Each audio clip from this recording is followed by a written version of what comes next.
आज हमीरपुर संसदीय क्षेत्र के भाजपा के प्रभारी सुमित शर्मा ने प्रेस विज्ञप्ति जारी करते हुए कहा कि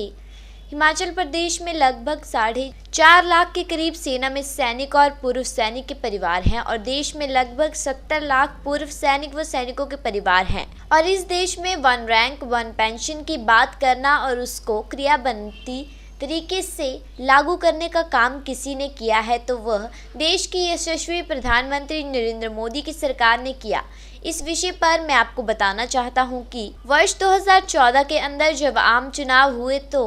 डॉक्टर मुरली मनोहर जोशी के नेतृत्व में एक चुनाव का संकल्प पत्र की कमेटी का गठन हुआ, जिसमें हमीरपुर से हमारे प्रदेश के यशस्वी पूर्व मुख्यमंत्री रहे प्रोफेसर प्रेम कुमार धूमल भी सदस्य थे। उन्होंने इस टीम का उस संकल्प पत्र के अंदर 1 रैंक 1 पेंशन की मांग रखी थी और उन्होंने डिटेल में योजना बनाई और उस योजना पर वर्तमान में मोदी सरकार ने कार्य किया है।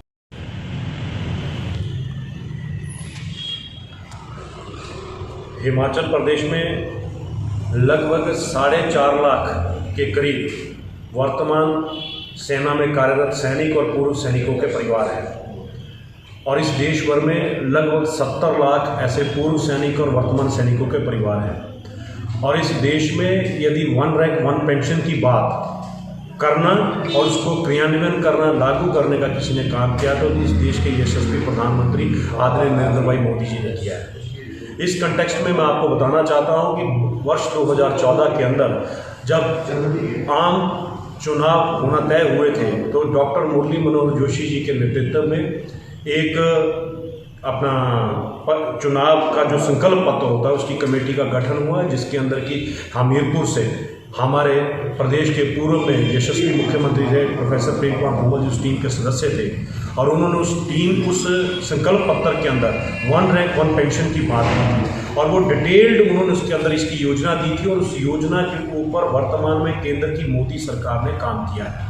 और आज इस प्रदेश के ही नहीं, ये हमीरपुर जिला के ही नहीं, देश भर के सभी वर्तमान सैनिकों और पूर्व सैनिकों को रिटायरमेंट के पश्चात एक अच्छा अमाउंट मान सम्मान के साथ वाला जो धनराशि प्राप्त होती है, जिससे कि अपना जहां उन्होंने इस राष्ट्र के स्वाभिमान और गौरव को बचाने के लिए देश की सीमाओं के ऊपर लगातार और निरंतर अपनी सेवा देते हैं, वापसी पर आकर के अन्य विभागों में कार्यरत होने नौकरी भी करते हैं, ये नहीं करते हैं तो घर में भी उनको सम्मानजनक पेंशन मिलती है। यदि ऐसा सब कुछ नरेंद्र भाई मोदी जी की सरकार में हो सकता है और धूमल जी के ये दिए हुए एक आइडिया पे बात हो सकती है तो निरंतर प्रोफेसर प्रेम कुमार धूमल काफ़ी समय से एक बात कह रहे हैं, 1 रैंक अब OPS के ऊपर कह रहे हैं कि रिटायरमेंट के ऊपर एक सम्मानजनक वेतन जो है कर्मचारी को मिलना चाहिए। निश्चित रूप से यदि इस देश के अंदर यदि सैनिकों के